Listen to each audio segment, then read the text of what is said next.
ఉగ్రవాద సంబంధాలున్నాయనే ఆరోపణలతో నిజామాబాద్ జిల్లా బోధన్కు చెందిన యువకుడు ఉజైఫా యామన్ను ఢిల్లీ స్పెషల్ సెల్ పోలీసులు అదుపులోకి తీసుకున్నారు. ఈ అరెస్టులో బోధన్ పట్టణం ఒక్కసారిగా ఉలిక్కిపడింది.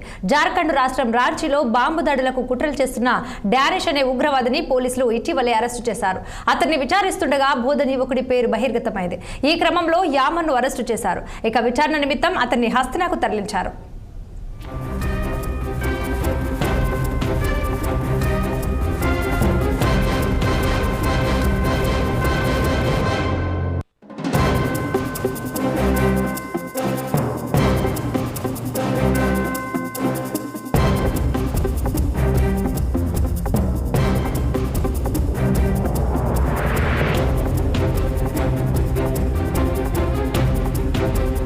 ఉగ్రవాదులకు సంబంధించిన యాప్లో యామన్ ఆయుధాలు, మందుగుండు సామాగ్రి తయారీలో పాలుపంచుకున్నట్లు పోలీసులు గుర్తించారు.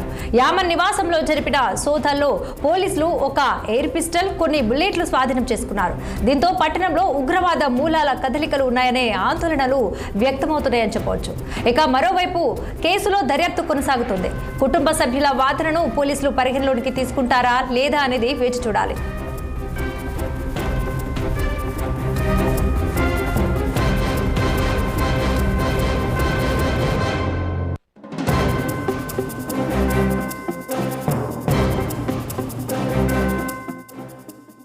ఉగ్రవాద సంబంధాలున్నాయనే ఆరోపణలతో నిజామాబాద్ జిల్లా బోధన్కు చెందిన యువకుడు ఉజైఫా యామన్ను ఢిల్లీ స్పెషల్ సెల్ పోలీసులు అదుపులోకి తీసుకున్నారు.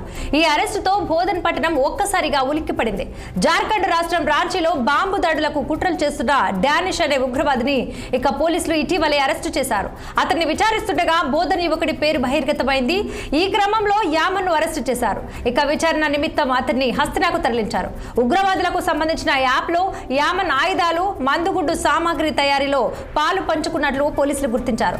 యామన్ నివాసంలో జరిపిన సోదాల్లో పోలీసులు ఒక ఎయిర్ పిస్టల్, కొన్ని బుల్లెట్లు స్వాధీనం చేసుకున్నారు. దీంతో పట్టణంలో ఉగ్రవాద మూలాల కదలికలు ఉన్నాయనే ఆందోళనలు వ్యక్తమవుతున్నాయి. మరోవైపు కేసులో దర్యాప్తు కొనసాగుతోంది. కుటుంబ సభ్యుల వాదనను పోలీసులు పరిగణలోకి తీసుకుంటారా లేదా అనేది వేచి చూడాలి.